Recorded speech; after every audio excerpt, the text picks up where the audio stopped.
I want to bring in NBC's Julia Ainsley, who has been following all of this. Greg Stohr is Supreme Court reporter for Bloomberg. With me in studio, MSNBC legal correspondent Lisa Rubin and Paul Butler, former federal prosecutor, Georgetown law professor, and an MSNBC legal analyst. Greg, look, for 237 years plus, we have been a constitutional democracy. It is clear what the role is of the executive branch, of the judicial branch. When there have been questions, the Supreme Court has weighed in, including within the last year, asked to multiple times. What do you make of the fact that this rare statement was put out now by the Chief Justice? It's certainly remarkable, and it's certainly, one can't imagine it's a coincidence that it happened on the same day that Donald Trump explicitly called for the impeachment of a judge who had been ruling against his administration on these deportation flights to El Salvador of alleged Venezuelan gang members.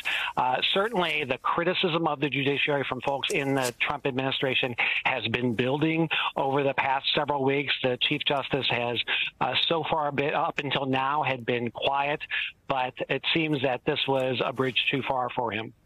So let me ask you, if I can, as a professor, Paul, at one of the prestigious law schools in this country, if a student in your class says to you, "I don't remember ever seeing this, professor. Why this? Why now?" Because the Chief Justice of the United States is concerned about a constitutional crisis. He's concerned that the executive, the president, might not follow an order of the court. And so this extraordinary move of responding to a post on social media by the Chief Justice is a warning to the president. Enough about impeachment. When you talk about that, you're imperiling our democracy, because the way that you respond when you don't like a court ruling is to appeal it. It's also a message to the Congress, because they are the people who would bring the impeachment action. And to the extent that a lot of people have been asking, where is Congress? Not in terms of political resistance, but in terms of resisting some of the Trump administration's obvious illegal activities. Congress is seen missing in action. Apparently, the chief shares that concern, because, again, they're the people who would actually bring impeachment. And he's saying to them, don't do it. And in no way, shape or form, Lisa, to minimize the possibility of a constitutional crisis. And there are people who argue we are in it already. That's right. Are there other reasons that the Chief Justice would have been concerned enough to do this? So the Chief Justice isn't just the chief of the United States Supreme Court. He's the chief of the Judicial Conference of the United States. That's a body that represents every federal judge in the country, and he takes that responsibility seriously. He issues a report to Congress at the end of every year, reporting on the activities of the federal bench, talking about their needs for money and other things that concern him. Violence and violence against judges has long been a concern of John Roberts. In fact, it came up in his 2024 year-end report. He is concerned about threats against justices on his bench, including Justice Kavanaugh. He is concerned about threats to federal district judges who have overseen Trump-related cases in the past, including both Tanya Chutkan of D.C. and Aileen Cannon of Florida, both of whom come from radically different judicial philosophies and backgrounds. But Justice John Roberts has a concern about the safety of all of these judges. It also is not lost on me, Chris, that while they are threatening to introduce an impeachment resolution against Judge Boasberg, there are existing impeachment resolutions that have already been introduced in this Congress against at least 3 federal judges. NBC News' Frank Thorpe rounded that up for us. Judge Engelmeyer, for example, here in New York, he's the judge who issued the original temporary restraining order against Doge going into the Treasury Department and getting access to their payment management system. He has been the subject of not 1, but 2 impeachment resolutions already introduced in this Congress. That's of concern to Judge Roberts as well. Paul, you're shaking your head at that.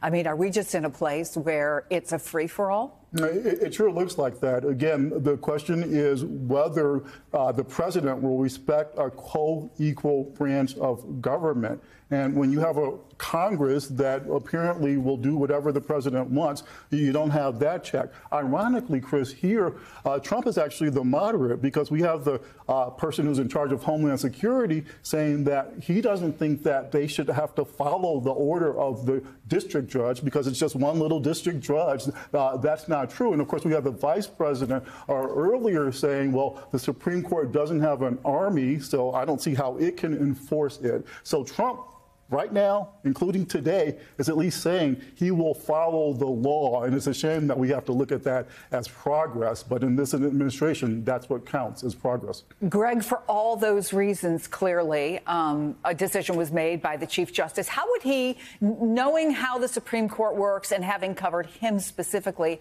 how might he have come to this decision? Would he have spoken to other members of the court? Would he have people close to him, around him, who he generally turns to as advisors? Because there are obviously not just legal implications, but as much as he has wanted to send a message that this court is apolitical, that they are making decisions based on the law, this clearly comes in the middle of a very heated political back and forth. Well, I'm sure the Chief Justice does have and did have people who he confided with before making this statement. But ultimately, he is somebody who feels like this is his special responsibility. An Associate Justice of the Supreme Court is not the head of the federal judiciary in the same way that he is. And so when the chief puts out his annual report, as somebody mentioned earlier, and talks about the threat to federal judges, he feels like that is his role. And he's a man who chooses his words very carefully. He doesn't make the multiple public appearances that some of his colleagues on the court do. He is very, very careful. I'm sure he gave this a tremendous amount of thought before he put it out. So, Julia, let's go back to sort of what precipitated all of this, or at least what escalated this, and that is deportation flights. There was a noon deadline for the government to answer the judge's questions. Get us up to speed on that. Give folks who haven't been following it closely the background and where we are now. Yeah, Chris, because it's not just deportation flights, which have been happening under multiple administrations, but it's using the Alien Enemies Act, wartime powers that have only been invoked in War of 1812, World War I, and World War II.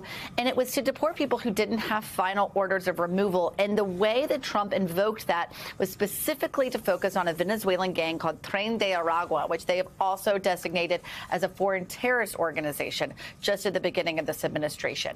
That's where this whole thing began, with an emergency hearing with Judge Boasberg on Saturday night. And Judge Boasberg was worried that actually the Trump administration had defied that court order because, of course, from these videos, he was worried that some of these people actually had been deported after he put a temporary restraining order on Trump's ability to use the Alien Enemies Act to deport people.